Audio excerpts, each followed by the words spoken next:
Assalamualaikum warahmatullahi wabarakatuh. Sebelumnya perkenalkan nama saya Dina Putri dari NIM 22002014 dari sesi 125. Baiklah yang saya hormati Ibu Dr. Sulastri SPD MPD dan Ibu Lutfiani MPD. Baiklah, di sini saya akan presentasikan bab 2 manajemen kurikulum. Poin A, pengertian manajemen kurikulum. Manajemen kurikulum merupakan bagian dari proses sosial yang mengatur keterlibatan berbagai pihak dalam mencapai tujuan pendidikan secara efektif dan efisien. Secara umum, manajemen dapat diartikan sebagai proses perencanaan, pengorganisasian, pengarahan, dan pengenalan sumber daya untuk mencapai tujuan tertentu. Manajemen dipandang sebagai ilmu, kiat, dan profesi karena melibatkan pemahaman sistematis, keterampilan dalam mengatur orang lain. Sementara itu, kurikulum sendiri merupakan seperangkat rencana dan pengaturan mengenai tujuan, isi, bahan ajar, serta metode pembelajaran yang digunakan sebagai pedoman dalam proses pendidikan. Beberapa tokoh memberikan definisi kurikulum, seperti Omar Hamalik yang menyebut bahwa kurikulum sebagai jarak atau waktu yang harus ditempuh siswa untuk mencapai kelulusan, dan Rusman juga menekankan bahwa kurikulum sebagai pedoman yang menyelenggarakan kegiatan pembelajaran.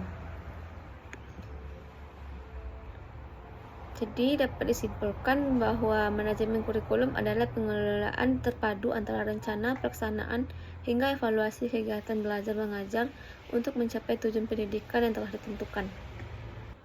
Baiklah, untuk poin B itu ruang lingkup manajemen kurikulum, di mana untuk menjelaskan ruang lingkup manajemen kurikulum ini harus diberi batasan terlebih dahulu apa yang dimaksud dengan kurikulum itu. Kurikulum itu sendiri dapat dipahami dengan arti sempit dan arti luas. Kurikulum dalam arti sempit adalah jadwal pelajaran, sedangkan dalam arti luas adalah semua pengalaman yang diberikan oleh lembaga pendidikan kepada anak didik selama mengikuti pendidikan.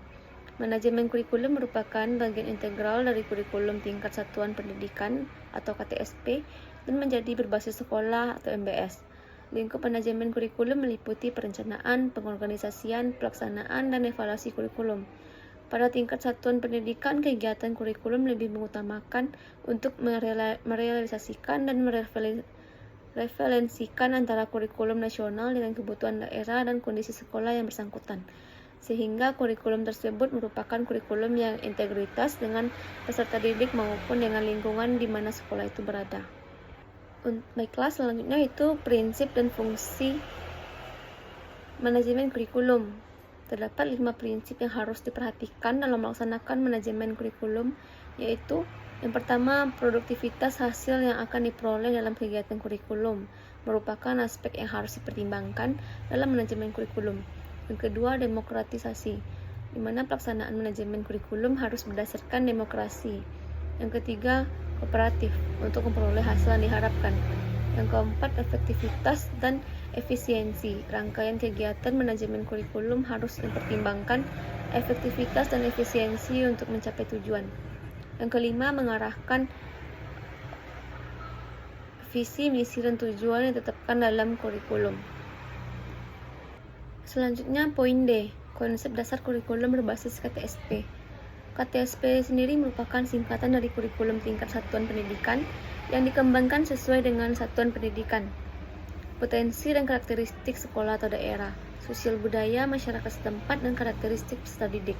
KTSP merupakan upaya untuk menyempurnakan kurikulum agar lebih familiar dengan guru, karena mereka banyak diharapkan memiliki tanggung jawab yang memadai.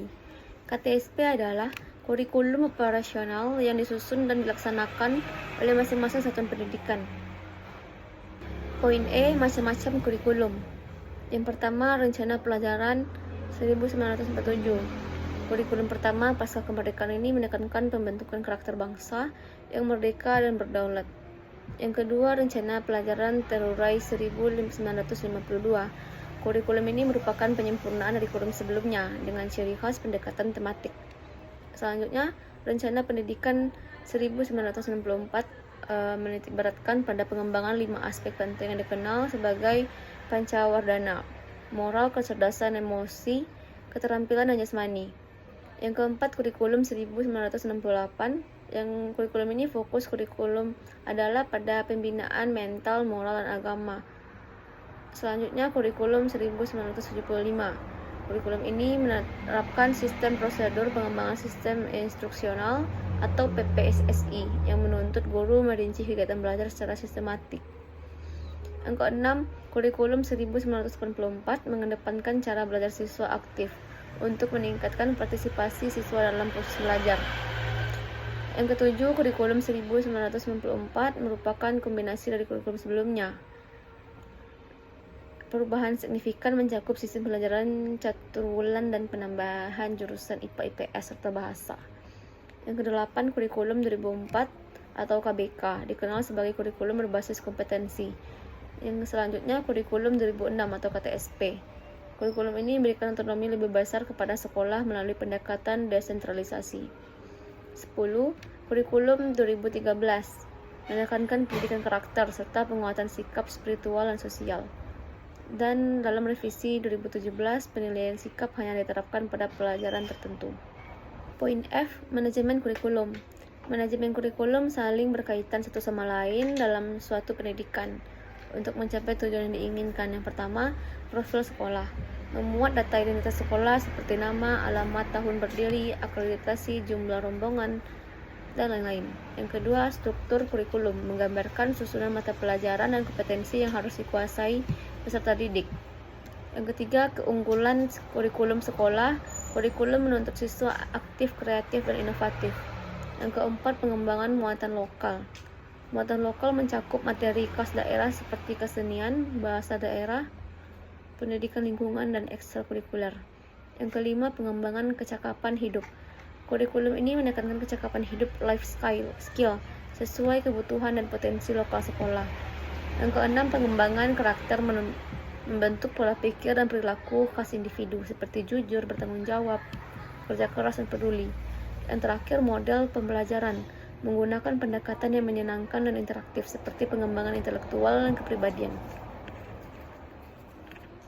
Mungkin hanya itu. Sekian, terima kasih.